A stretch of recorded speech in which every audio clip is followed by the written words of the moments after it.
জানেন গতকাল আমি ভবানী ভবনে সিআইডি অফিসে গেছিলাম। সেখানে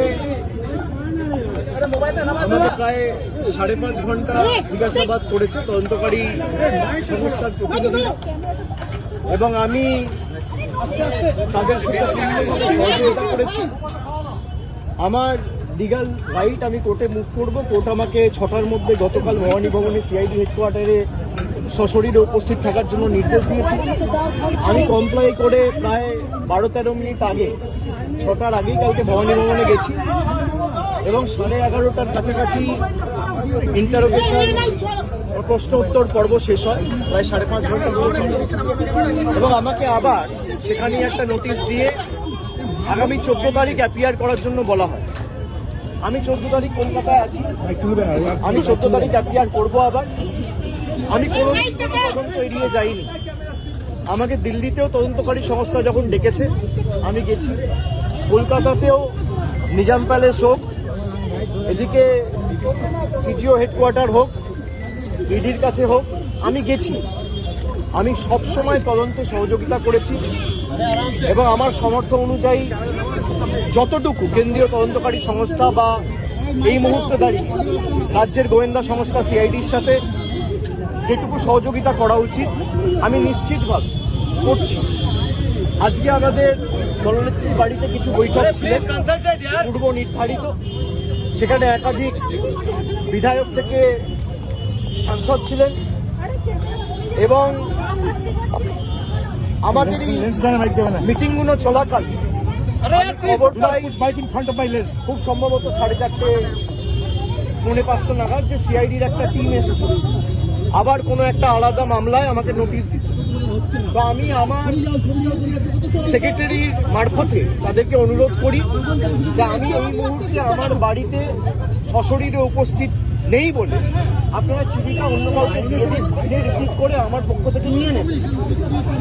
এবং আমি অনুরোধ করি যে আপনারা যদি আমাকে দিতে চান তাহলে আপনাদের অপেক্ষা করতে হবে, তার কারণ আমি এই মুহূর্তে আসতে পারবো না মিটিং থেকে বেরিয়ে। আপনি আপনার মতো করে যখন ইচ্ছা বাড়িতে নিয়ে বলবেন যে আপনাকে ছাড়া কাউকে আমরা দেবো না। আমি যদি বাড়িতে না থাকি তাহলে আপনাকে অপেক্ষা করতে হবে আমার ফেরার জন্য। এখন প্রায় 7:20 বাজে, আমি বাড়িতে ঢুকেছি, আপনাদের সাথে কথা বলছি 5-10 মিনিট হয়েছে। 6-7টার মধ্যে আমি বাড়িতে ঢুকেছি। আমি ঢুকে দেখছি সিআইডির প্রতিনিধিরা নেই, তারা ফিরে গেছে। তারা যদি পরবর্তীকালে আমাকে ফোন করে আসে, আমার সাথে যোগাযোগ করে আসে, এবং আমাকে বলে কোন সময়ে গেলে আমি বাড়িতে থাকবো, তখন নোটিশ দেবে, আমি নিশ্চিতভাবে জানাবো। আমি যখন বাড়িতে উপস্থিত নই সশরীরে, তখন যদি তারা এসে নোটিশ, তখন যদি তারা আসে নোটিশ দিতে, এবং একদম স্পষ্টভাবে বলে যে আপনাকে ছাড়া কাউকে নোটিশ আমরা দেবো না, আপনার হয়ে কেউ যদি রিসিভ করতে চায় সেই সুযোগ পাবে না, তাহলে আপনাকে আমার ফেরার জন্য অপেক্ষা করতে হবে। তো আমি আপনাদের মাধ্যমে আমি অনুরোধ করবো যে যারা নোটিশ দিতে এসেছিল আপনারা যদি আসেন নিশ্চিতভাবে যোগাযোগ করে আসুন, আর না হলে অপেক্ষা করুন। আমি যখন ফিরবো আমি তখনই এই নোটিশটা আপনাদের তরফ থেকে, আপনাদের কাছ থেকে নিতে পারবো। আপনারা যারা আমাকে প্রশ্ন করছেন আপনি তদন্ত এড়িয়ে যাচ্ছেন, আমি কোনো তদন্ত এড়িয়ে যাই, আমার দোকানোর কিচ্ছু নেই। আমি কেন্দ্র তদন্তকারী সংস্থার সম্মুখীন হয়েছি এখনো পর্যন্ত 8 থেকে 10 বার। যারা এতদিন ধরে তদন্ত চালাচ্ছে আমাকে যখনই ডেকেছে আমি গেছি। আমাকে সিআইডি সামান দিয়েছিল, প্রথম সামান 30 তারিখ। 30 তারিখ বিকেলে আমার উপর আক্রমণ হয়, আপনারা দেখেছেন। 48 ঘন্টা আমি বাড়ি থেকে বেরোতে পারিনি। আমি সময় চেয়েছিলাম, আমাকে 8 তারিখ ডাকা হয়েছে। 8 তারিখ আমি ছিলাম না। আমি 6 তারিখ দিল্লির উদ্দেশ্যে রওনা দিয়েছিলাম, ইন্ডিয়া জোটের মিটিং ছিল। 8 তারিখ তারা জানে যখন আমি দিল্লিতে, তখন 8 তারিখ বিকেলে নোটিশ দিয়ে বলা হচ্ছে 9 তারিখে আসুন। 9 তারিখেও আমার বৈঠক ছিল।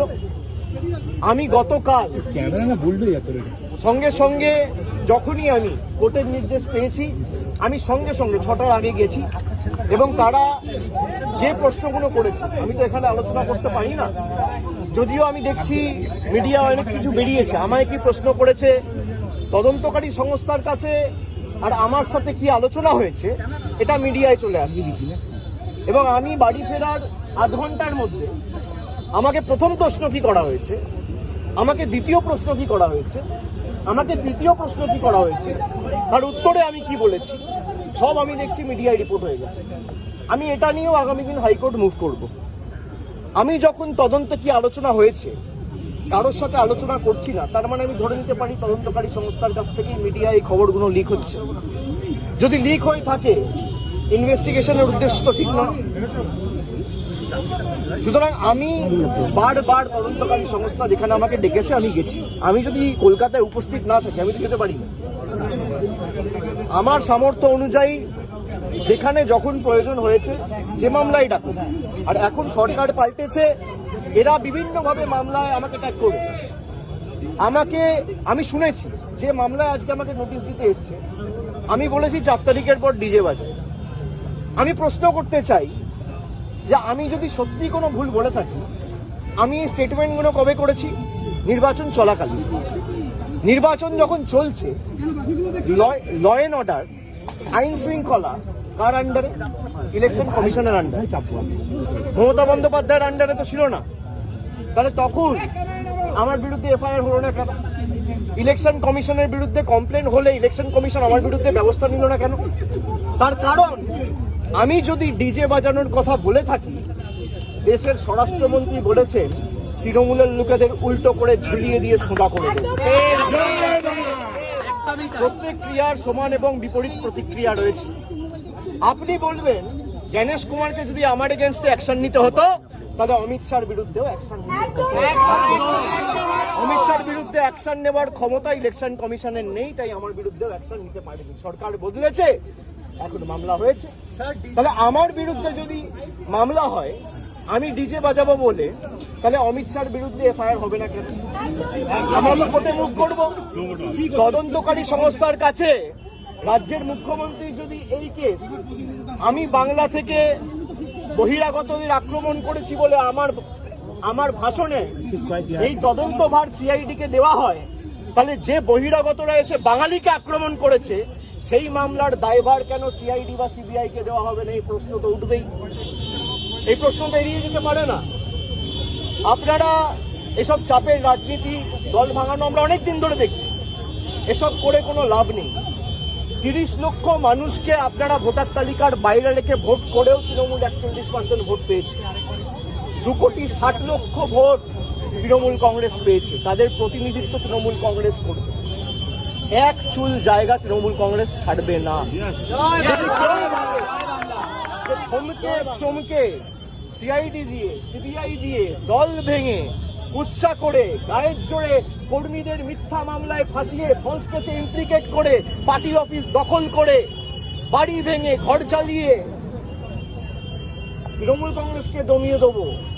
সিপিএম এর বিরুদ্ধে লড়াই করে 34 বছরের জগদ্দল পাথরকে সরিয়ে তৃণমূল কংগ্রেস ক্ষমতায় এসছে মানুষের আশীর্বাদ।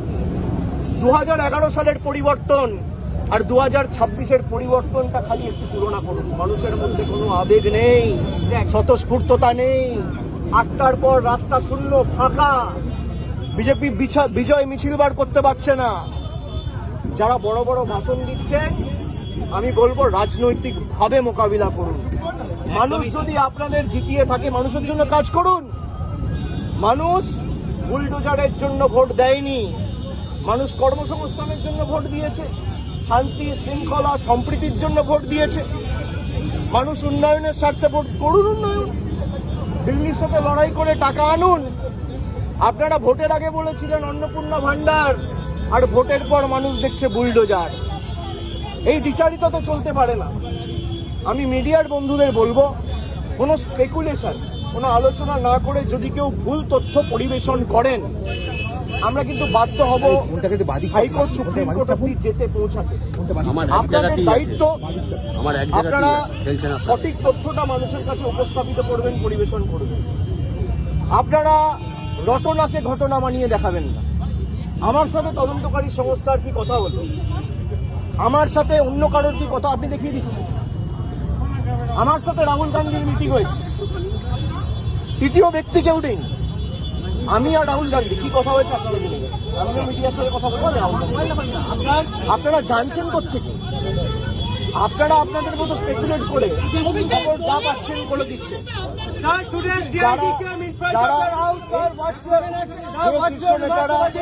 যে শীর্ষ নেতারা আমার বিরুদ্ধে কথা বলছে, দলে আলোচনা করার জায়গা রয়েছে এবং আপনি স্পেসিফিক্যালি করতে পারেন কল্যাণ বন্দ্যোপাধ্যায় বলেছে। কল্যাণ বন্দ্যোপাধ্যায়ের অধিকার রয়েছে আমাকে নিয়ে কথা বলার, কল্যাণ বন্দ্যোপাধ্যায়ের অধিকার রয়েছে আমাকে নিয়ে চারটে কটু কথা বলার। কল্যাণ বন্দ্যোপাধ্যায় আমাকে ছোট থেকে মানুষ করেছে, আমি বড় হতে দেখেছি।